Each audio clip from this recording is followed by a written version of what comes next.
Hello दोस्तों, स्वागत है आप सभी का हमारे आज के इस नए वीडियो में। आज हम आपके लिए फिर कुछ इम्पोर्टेंट प्रश्न लेकर आए हैं जो कि आरआरबी टेक्नीशियन के लिए काफ़ी इम्पोर्टेंट रहेगा। और अगर आप इस वीडियो के माध्यम से पहली बार हमारे चैनल पर विजिट किए हैं तो ज़रूर सब्सक्राइब कर दीजिएगा। चलिए वीडियो को आगे बढ़ाते हैं और आपके सामने पहला प्रश्न है, सुई जो है यानी चुंबक की सुई किस तरफ संकेत करती है? पश्चिम दिशा में, पूर्व दिशा में, उत्तर दिशा में या फिर आकाश की ओर? तो ये आपके लिए एक मॉक टेस्ट में लेकर आया हूँ जो कि आपके एग्ज़ाम के लिए काफ़ी इम्पोर्टेंट रहेगा। आप अपने समय सीमा के भीतर इस टेस्ट को अगर देते हैं तो एग्ज़ाम हॉल में आपको काफ़ी ज़्यादा बेनिफिट मिलेगा। तो आपको बताना है कि इस प्रश्न का सही आंसर क्या रहेगा। चुंबक की सुई किस तरफ संकेत करती है? तो बच्चा को पता होता है कि जो चुंबक की सुई है वो उत्तर दिशा की ओर संकेत करती है। आपके मोबाइल में कैंपस से खोल के देख लीजिए कि रेड जो लाइन है वो किस ओर है। अगला प्रश्न आपके सामने नज़र आ रहा है, यदि किसी चुंबक को बराबर लंबाई के दो टुकड़ों में काट दिया जाए तो क्या होगा?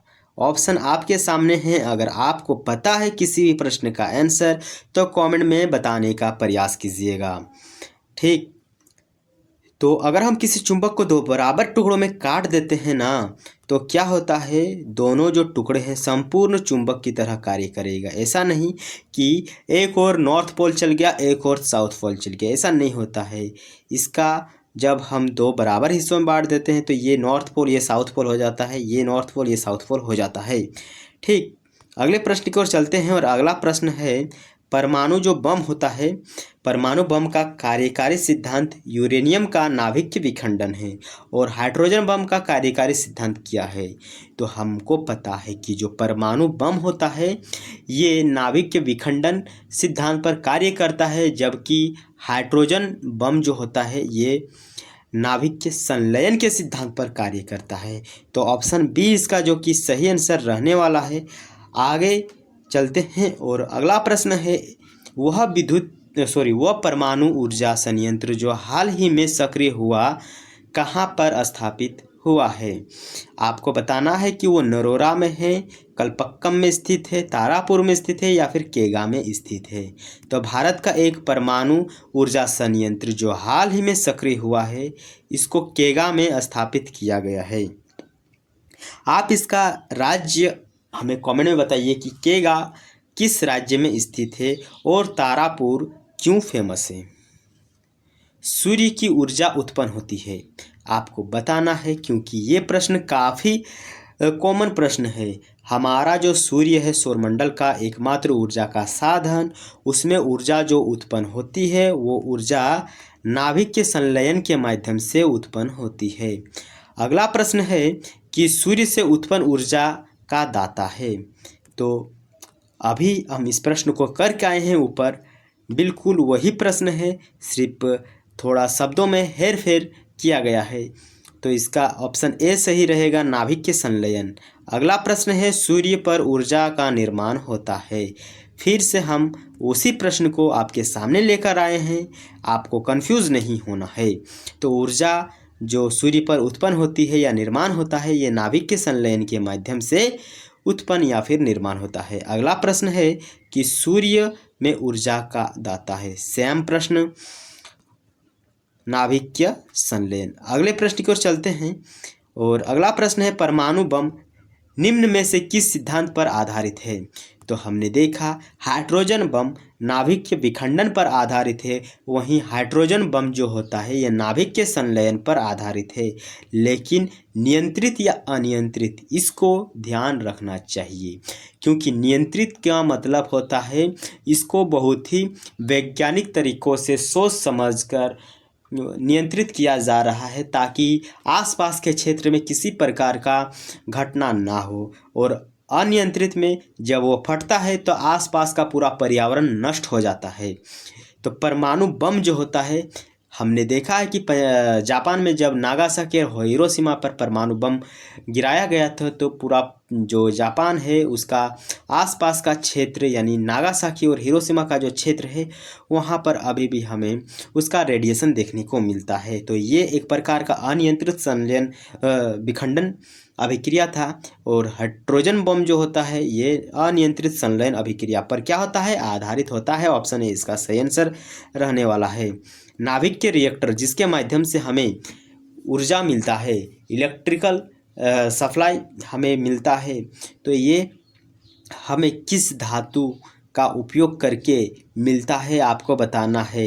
निकेल, कोबाल्ट, जर्नियम या फिर टंगस्टन। तो टंगस्टन आपका आंसर नहीं होगा क्योंकि जो टंगस्टन है ये हमारे घर के बल्ब में लगा हुआ होता है। फिलामेंट जिसे हम कहते हैं, बल्ब का फिलामेंट टंगस्टन का बना हुआ होता है। इसका सही आंसर ऑप्शन सी रहेगा, जॉर्नियम।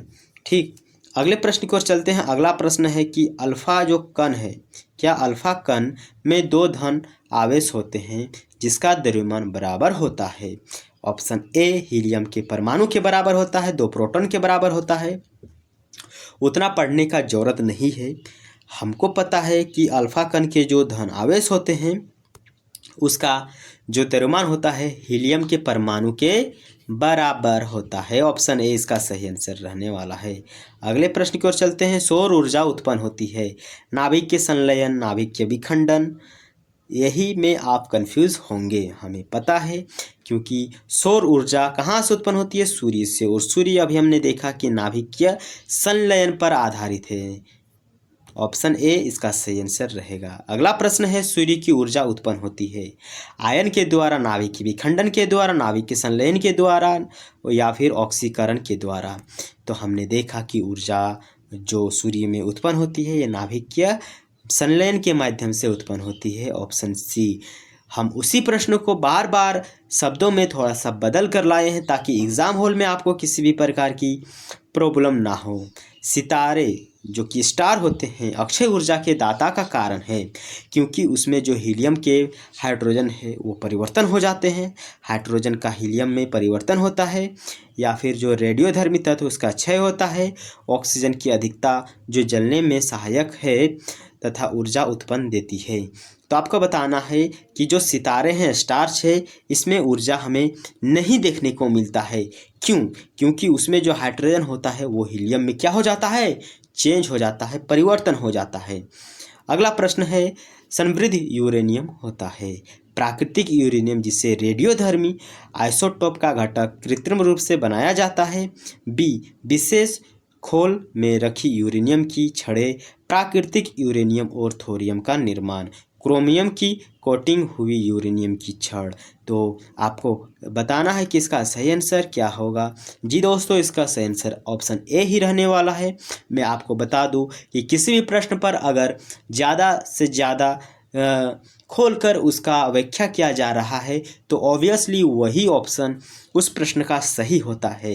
तो इसी ट्रिक से हम इसको लगाने का प्रयास किए और ये हमारा सही भी हो गया। अगले प्रश्न की ओर चलते हैं कि न्यूक्लियर रिएक्टर जो होता है उसमें विमंदन और प्रतिशांतक दोनों की तरह प्रयुक्त होने वाली पदार्थ है, ये किसके द्वारा होती है या फिर क्या होती है आपको बताना है। तो जो विमंदक या फिर प्रतिशांतक होता है यह एक प्रकार का भारी पानी होता है और इसका फॉर्मूला होता है D2H। क्या होता है, D2H होता है भारी पानी यानी हैवी वाटर। ठीक, अगले प्रश्न की ओर चलते हैं। अगला प्रश्न है, शीघ्र उत्पादित रिएक्टर है बिजली उत्पादन करने वाला एक नाभिक के रिएक्टर जो बिजली उत्पन्न करता है, सौर सेल की सहायता से करता है, विलंगन प्रक्रिया के माध्यम से करता है। इसके द्वारा इस्तेमाल क्या होगा आप बताने का प्रयास कीजिए क्योंकि अभी मैं आपको बताया कि अगर किसी भी ऑप्शन में ज़्यादा से ज़्यादा व्याख्या किया हुआ है उस प्रश्न का तो ऑब्वियसली वही ऑप्शन हमारा सही होगा और ऑप्शन सी जो कि इसका सही आंसर रहने वाला है। आपको नेक्स्ट प्रश्न की ओर ले जाता हूं और आपको बताना है कि एक ब्रिड रिएक्टर वह है। ब्रिड रिएक्टर क्या होता है? ब्रीडर रिएक्टर क्या होता है आपको बताना है। तो इसमें आपको दो ऑप्शन ऐसे हैं जहां पर ज़्यादा से ज़्यादा शब्दों का इस्तेमाल किया गया है। तो इसका सही आंसर ऑप्शन सी रहेगा। वह विखंडन होने वाला जो विखंडन होने वाले पदार्थ को उससे अधिक उत्पन्न करता है जितना वह जलता है। ठीक, तो ब्रीडर रिएक्टर वह रिएक्टर होता है जो विखंडन होने वाली पदार्थ को उससे अधिक उत्पन्न करते हैं जितना वह जलता है। अगले प्रश्न की ओर चलते हैं और आपको बताना है कि कल्पक्कम सुर्खियों में रहा है अपने किस लिए। तो कल्पक्कम एक भारत में स्थित जगह है जहां पर परमाणु शक्ति परियोजना का निर्माण किया गया है और वहां पर परमाणु के माध्यम से अभी भारत के कुछ क्षेत्रों को बिजली उत्पन्न कराई जा रही है। अगला प्रश्न और 20वां प्रश्न की ओर हम लोग पहुंच चुके हैं और आपको बताना है कि निम्नलिखित में से कौन सा यूरेनियम का समस्थानिक है जो परमाणु ऊर्जा संयंत्र में बिजली उत्पादन में इस्तेमाल किया जाता है। यूरेनियम 235 इसका सही आंसर रहने वाला है ऑप्शन सी। अगले प्रश्न की ओर चलते हैं और ओटो हान ने अणुबम की खोज निम्न सिद्धांत के आधार पर की। तो ओटो हान जो है उन्होंने अणुबम की खोज किया था। तो किस सिद्धांत के आधार पर? नाभिक के विखंडन, यूरेनियम का विखंडन, अल्फा विकिरण या फिर गामा विकिरण। तो ओटो हान है उन्होंने अणुबम की खोज नाभिक के विखंडन के माध्यम से किया था। अगला प्रश्न, ऐसे परमाणु को जिसमें प्रोटॉन की संख्या समान तथा न्यूट्रॉन की संख्या भिन्न भिन्न होती है क्या उसे कहते हैं? तो आपको बताना होगा कि अगर प्रोटॉन की संख्या समान होती है और न्यूट्रॉन की संख्या भिन्न भिन्न होती है तो उसको हम समस्थानिक कहते हैं। याद रखने का कोई ट्रिक, क्योंकि आइसोबार, आइसोटॉप, आइसोमेयर, आइसोटोन सेम एक जैसा हमें मीनिंग देता है। तो देखिए हमको पता है कि परमाणु संख्या ऊपर रहता है और न्यूट्रॉन की संख्या नीचे रहता है। तो आइसोटॉप, टॉप मतलब टॉप में समान है, टॉप मतलब ऊपर होता है और ऊपर में समान है। प्रोटॉन की संख्या क्या होता है? समान होता है। हमने जेड मान लीजिए कि कोई संख्या है Z6 और ऊपर में 12, हमने इस प्रकार का कुछ दे दिया। तो आपको बताना है कि देखिए जेड हम परमाणु संख्या के बारे में डिनोट करते हैं और ऊपर वाला जो कि प्रोटॉन की संख्या में बताता है और नीचे वाला न्यूट्रॉन की संख्या। ऊपर मतलब टॉप में और टॉप में अगर समान है तो हम कहेंगे कि ये आइसोटॉप है। अगर नीचे समान रहता तो हम कहेंगे आइसोबार है, क्योंकि बार नीचे। ठीक, अगले प्रश्न की ओर चलते हैं कि कल्पक्कम, हमने देखा कि अभी कल्पक्कम में परमाणु ऊर्जा वहाँ से उत्पन्न किया जा रहा है। तो कल्पक्कम रिएक्टर में प्रयुक्त ईंधन कौन सा है? उसमें जो ऊर्जा उत्पन्न किया जा रहा है उसमें किस चीज़ का उपयोग किया जा रहा है? तो प्लूटोनियम का वहाँ पर उपयोग किया जा रहा है। परमाणु बम का सिद्धांत आधारित है। तो परमाणु बम अभी हमने पढ़ा ऊपर कि परमाणु बम अनियंत्रित नाभिक के विखंडन पर आधारित है। अनियंत्रित नाभिक के विखंडन पर आधारित है। जब एक बार परमाणु बम फटता है तो उसके कण फटते ही चले जाता है जब तक उसकी ऊर्जा समाप्त ना हो जाए। एटम बम के सिद्धांत का आधार आपको बताना है। तो एटम बम यानी परमाणु बम, तो एटम बम नाभिक के विखंडन के सिद्धांत पर ही आधारित है। अगला प्रश्न, नाभिक के रिएक्टर और परमाणु बम में यह अंतर है, क्या अंतर है बताना है। तो इसका ऑप्शन ए सही रहेगा। नाभिक के रिएक्टर में श्रृंखला एवं क्रियान्वयन नियंत्रित होता है। अगला प्रश्न है कि कल्पक्कम में फास्टर ब्रीडर रिएक्टर में निम्नलिखित में से कौन सा शीतलक प्रयोग में लाया जाता है? हमने ऊपर देखा कि भारी जल बहुत ऐसे परमाणु रिएक्टर है वहाँ पर यूज़ किया जाता है, लेकिन कल्पक्कम में द्रव्य सोडियम का उपयोग किया जाता है। किसका? द्रव्य सोडियम का उपयोग किया जाता है। अगला प्रश्न है कि कल्पक्कम में फास्टर ब्रीडर टेस्ट रिएक्टर में निम्नलिखित में से कौन से शीतलक का प्रयोग किया जाता है? तो हमने देखा ऊपर कि द्रवित सोडियम का उपयोग किया जाता है। इसका अन्य रूप हम कहेंगे कि गलित सोडियम का भी उपयोग किया जाता है। अगले प्रश्न की ओर चलेंगे और कहेंगे कि तारे अपनी ऊर्जा निम्न में से किस प्रकार प्राप्त करते हैं? नाभिक के विखंडन के माध्यम से, नाभिक के संयोजन के माध्यम से, नाभिक की क्रिया ही है जो कि किसी भी खगोलीय पिंड, कहीं सूर्य या फिर तारा, वो उसमें ऊर्जा को उत्पन्न कराते हैं।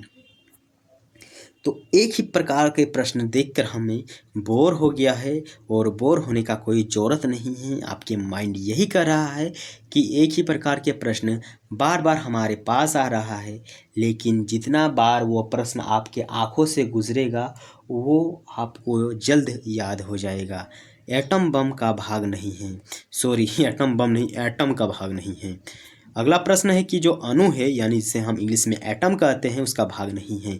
तो हम जानते हैं कि प्रोटॉन, इलेक्ट्रॉन और न्यूट्रॉन, क्या प्रोटॉन, इलेक्ट्रॉन और न्यूट्रॉन ये तीनों एटम के भाग है, लेकिन जो फोटॉन होता है ये एटम का भाग नहीं होता। फोटॉन एक प्रकार का प्रकाश का बंडल है जो कि एनर्जी लाता है। अगला प्रश्न है, निम्नलिखित क्षेत्रों में से किस एक में इंदिरा गांधी परमाणु अनुसंधान केंद्र ने वर्ष 2005 में महत्वपूर्ण प्रगति की?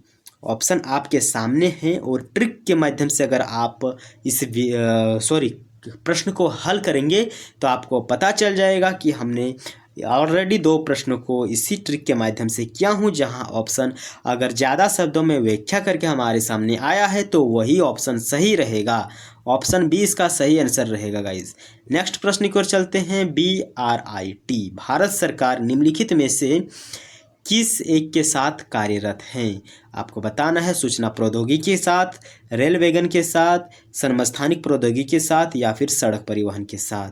तो जो भारत सरकार है वह समस्थानिक प्रौद्योगिकी के साथ मिलकर काम कर रहे हैं।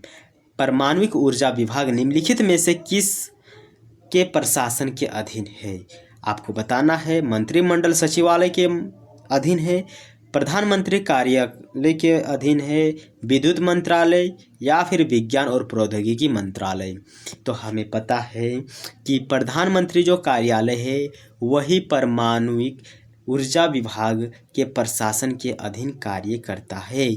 अगला प्रश्न है कि हीलियम के नाभिक में होता है, क्या होता है? हीलियम बहुत ही इम्पोर्टेंट तत्व हो जाता है, क्योंकि ये एक अक्रिय गैस है, ये किसी भी तत्व से अभिक्रिया नहीं करता है। हीलियम के नाभिक में क्या होता है? 2 प्रोटॉन तथा 2 न्यूट्रॉन। ठीक, ओके। अगला प्रश्न है कि नाभिक की ऊर्जा की दृष्टि से महत्वपूर्ण निम्न धातुओं में से भारत में कौन सी धातु बहुलता में पाई जाती है? यानी बताना है कि इन धातुओं में से कौन सा ऐसा धातु है जो भारत में बहुत ही ज़्यादा मात्रा में मौजूद है। तो थोरियम, जो कि भारत में रेत के रूप में बहुत ही ज़्यादा पाई जाती है। अगला प्रश्न है, विद्युत उत्पन्न करने के लिए कौन सी धातु का उपयोग होता है? लोहा, यूरेनियम, तांबा, या फिर एल्युमिनियम। तो विद्युत उत्पन्न करने के लिए हम यूरेनियम का उपयोग करते हैं, जो कि एक बहुत ही बड़ा और हम कहें कि बहुत ही अच्छा प्रयोग किया गया है विद्युत उत्पन्न करने के लिए, क्योंकि वर्षों से कोयले का उत्पादन हम कर रहे हैं, कोयले का उपयोग कर रहे हैं विद्युत उत्पादन करने में, जिससे बहुत ही ज़्यादा प्रदूषण देखने को मिला है। ग्लोबल वार्मिंग जो है, वैश्विक जो तापन है, ये भी बढ़ा हुआ है। अगर हम यूरेनियम या फिर नाभिकीय रिएक्टर का उपयोग करेंगे बिजली उत्पन्न करने के लिए, तो प्रदूषण भी हमें कम से कम देखने को मिलेगा। अगला प्रश्न है, परमाणु ऊर्जा में भारतीय कार्यक्रम के जनक कौन से हैं? तो ये नाम आपने कभी ना कभी सुना होगा, HJ बाबा। HJ भाभा जो हैं, इसी को हम कहते हैं भारत में परमाणु ऊर्जा के जनक। ठीक है, अगले प्रश्न की ओर चलता है। परमाणु रिएक्टर क्या है? परमाणु रिएक्टर क्या है आपको बताना है। भारी पानी का तालाब है, परमाणु बम निर्माण स्थल है, या फिर यूरेनियम का उत्सर्जक है, या फिर आणविक भट्ठी है। तो ऑप्शन डी जो कि इसका सही आंसर रहने वाला है, परमाणु रिएक्टर एक आणविक भट्ठी होता है जहां से बिजली को उत्पादन हम करते हैं। अगला प्रश्न चलते हैं, और ये आज का सेकंड लास्ट प्रश्न है। भारत में परमाणु रिएक्टर का नाम है, प्रथम परमाणु रिएक्टर का क्या नाम है? तो भारत में पहला परमाणु जो रिएक्टर स्थापित किया गया था उसे अप्सरा के नाम से जाना जाता है। कमेंट में बताने का प्रयास कीजिएगा कि आखिर यह किस राज्य में स्थित है। अगले प्रश्न की ओर चलते हैं और आज का लास्ट प्रश्न है, सूर्य की ऊर्जा का दाता है। इस प्रश्न से हम ऑलरेडी बोर हो चुके हैं और इसका सही आंसर रहेगा परमाणु विखंडन।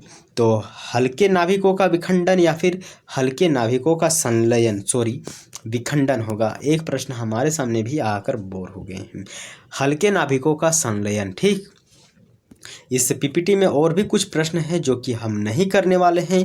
आपको बताना है कि आखिर आप 40 प्रश्नों में से कितने प्रश्नों को कर पाए हैं, क्योंकि आरआरबी टेक्नीशियन में आपको साइंस से 40 प्रश्न देखने को मिलेगा जो कि एक बहुत ही ज़्यादा वेटेज रखता है अपने आप में। और इस पीपीटी में और भी प्रश्न है, मैं आपको प्रोवाइड कर दूंगा। आप कमेंट बॉक्स में जाकर पीपीटी कमेंट कीजिएगा। मिलते हैं एक नेक्स्ट वीडियो में, तब तक के लिए आप हमारे चैनल को सब्सक्राइब करके वीडियो को लाइक कीजिए। Bye bye.